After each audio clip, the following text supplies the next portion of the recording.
given that it's Financial Disclosure Day, Yeah. Why will the White House not be Sure, releasing? Why will the White House not be releasing the president's 2016 tax returns, given that conceivably those can't be under audit yet, while the audit has obviously been the reason for why you haven't released those past returns? I mean, look, the president's been very clear about his tax returns and his position on that.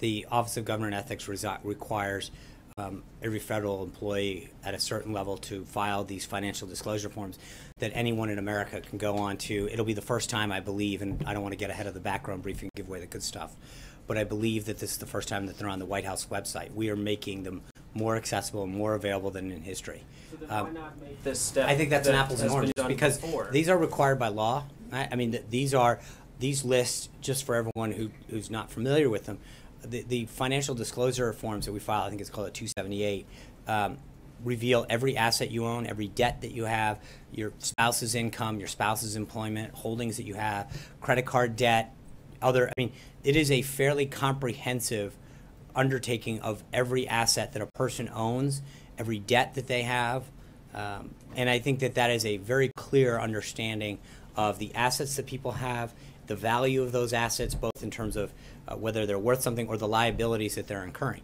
That is a very, very transparent way of being able to understand someone's, and so to equate the two is rather.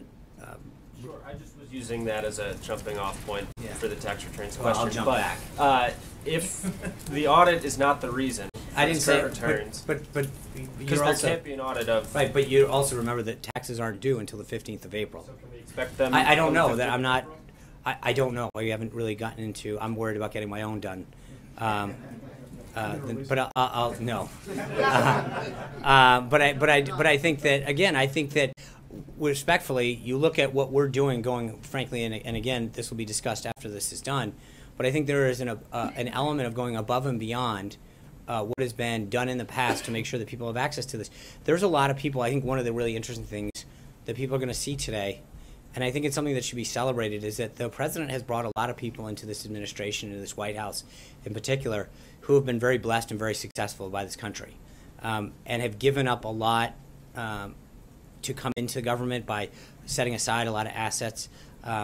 And I think it speaks volumes to the desire for a lot of these people to fulfill the president's vision and move the agenda forward, that they are willing to list all of their assets, undergo this public scrutiny, but also set aside a lot, because you'll see that people are often told they have to sell an asset or get rid of something to come serve in the government. And there's a lot of people that have done a lot to come into this administration to give back, that have been inspired by the president's victory and the president's agenda to move the country forward. Jim.